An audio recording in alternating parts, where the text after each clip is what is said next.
the Tudors Dynasty Podcast. Welcome back to the Tudors Dynasty Podcast. I'm your host, Rebecca Larson. Today, I'm going to take you on a journey through time to explore the fascinating life of one historical figure. This episode, we delve into the world of a monarch whose reign marked the beginning of a new era in English history. Join me as we unravel the life of the inspiring King Henry VII of England.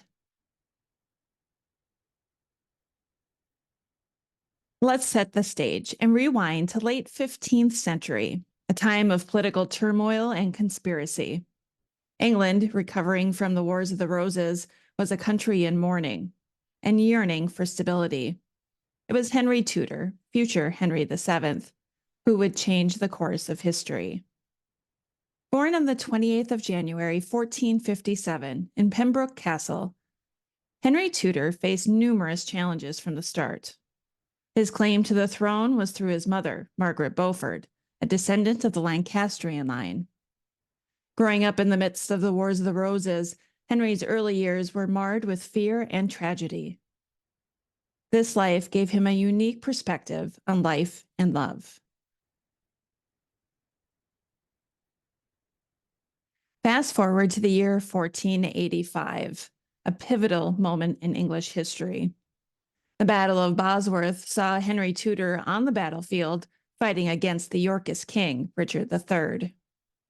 Against all odds, with the help of loyal men and paid mercenaries, Henry Tudor emerged victorious, claiming the crown of England and becoming Henry VII. Henry VII wasted no time in implementing policies aimed at unifying the realm. His marriage to Elizabeth of York, a union symbolizing the end of the Wars of the Roses, solidified his claim to the throne. The royal couple's union was blessed with 4 surviving children. The eldest, Arthur, was born less than a year after their marriage. Arthur was destined for greatness. His marriage to Catherine of Aragon was intended to create a formidable alliance with Spain. Though Arthur's life was prematurely cut short at the age of 15, it was his widow, Catherine, who helped his brother Henry set the stage to make a significant mark on history. The eldest daughter, Margaret, was born to form alliances. She was promised by her father, Henry VII, to the King of Scotland, James IV, in accordance with the Treaty of Perpetual Peace. Margaret became Queen of Scotland, and through her marriage to James IV, gave birth to an heir, James V. You might recognize him as the father of Mary, Queen of Scots. You might also recognize the name Margaret Douglas. Margaret Douglas was Margaret's daughter by Archibald Douglas, Earl of Angus. It was Margaret Douglas's son, Henry, Lord Darnley, who later wed Mary, Queen of Scots. Yes, they were first cousins.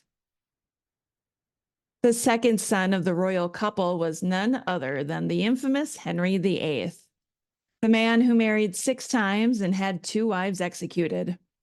He was the son charged with continuing the Tudor dynasty for his father and future generations. It was the pressure to produce an heir that led Henry to numerous marriages and a split from Rome, in turn creating the Church of England, with him as the head. But before he died, Henry VIII left behind 2 daughters and a son. It was those 3 children who carried on the reign for another 58 years after his death. Lastly, a daughter named Mary. Mary, like her elder sister Margaret, was destined to marry a king. In 1514, Mary sailed to France to wed King Louis XII. Their marriage was short-lived, and Mary secretly wed her brother's best friend, Charles Brandon, Duke of Suffolk. Mary and Charles only had daughters who survived to adulthood, but it was their granddaughters, the ladies Jane, Catherine, and Mary Grey, who made history in their own rights. These children of Henry VII and Elizabeth of York left their mark on history after his death. But how is his reign remembered?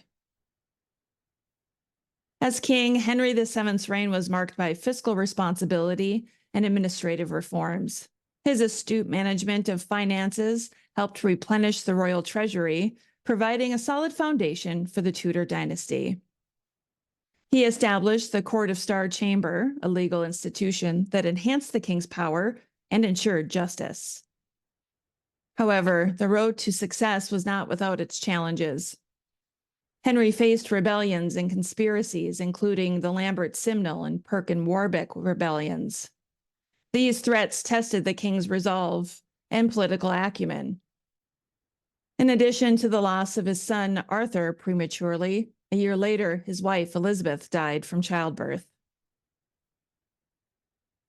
King Henry VII died in his bed in April 1509, paving the way for the reign of his son to become King Henry VIII. Today, we've explored the life of a monarch whose legacy endures in the pages of history. King Henry VII's reign laid the groundwork for the Tudor dynasty, shaping England's destiny for generations to come. Thank you so much for joining me today. If you enjoyed this video, please click the subscribe button. It's completely free to subscribe, and you'll be notified when new episodes are available. The Tudors Dynasty Podcast.